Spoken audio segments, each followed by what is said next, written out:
摔倒係年長者致命嘅因素，容易造成頭部損傷、手腕、髖關節、胸骨骨質疏鬆骨折等。此影片將介紹常見年長者嘅8個習慣，防止摔倒與勞損。1. 不要站着穿褲子，站着穿褲子容易摔倒，應坐着穿褲子，減少摔倒風險。2. 用錯誤嘅搬運姿勢容易扭傷腰椎，應用正確嘅搬運姿勢，達到安全搬運。3.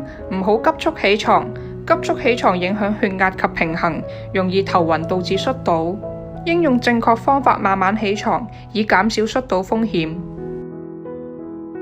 4. 不要經常上落樓梯，經常上落樓梯膝關節容易退化，應多行走平路，步行運動促進健康。5.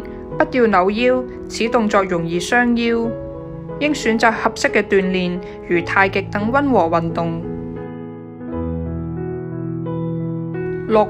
不要劇烈拉筋，此動作容易傷腰，應做溫和運動，如甩手操，活動上肢關節。7.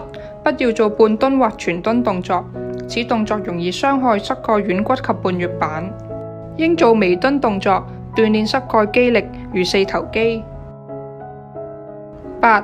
好多人會扭頸去舒緩頸緊膊痛，周而復始造成一種壞習慣，不但不能解決問題，反而磨損軟骨，導致生骨刺。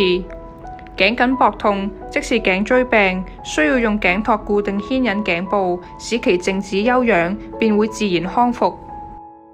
總結，良好嘅習慣能延年益壽。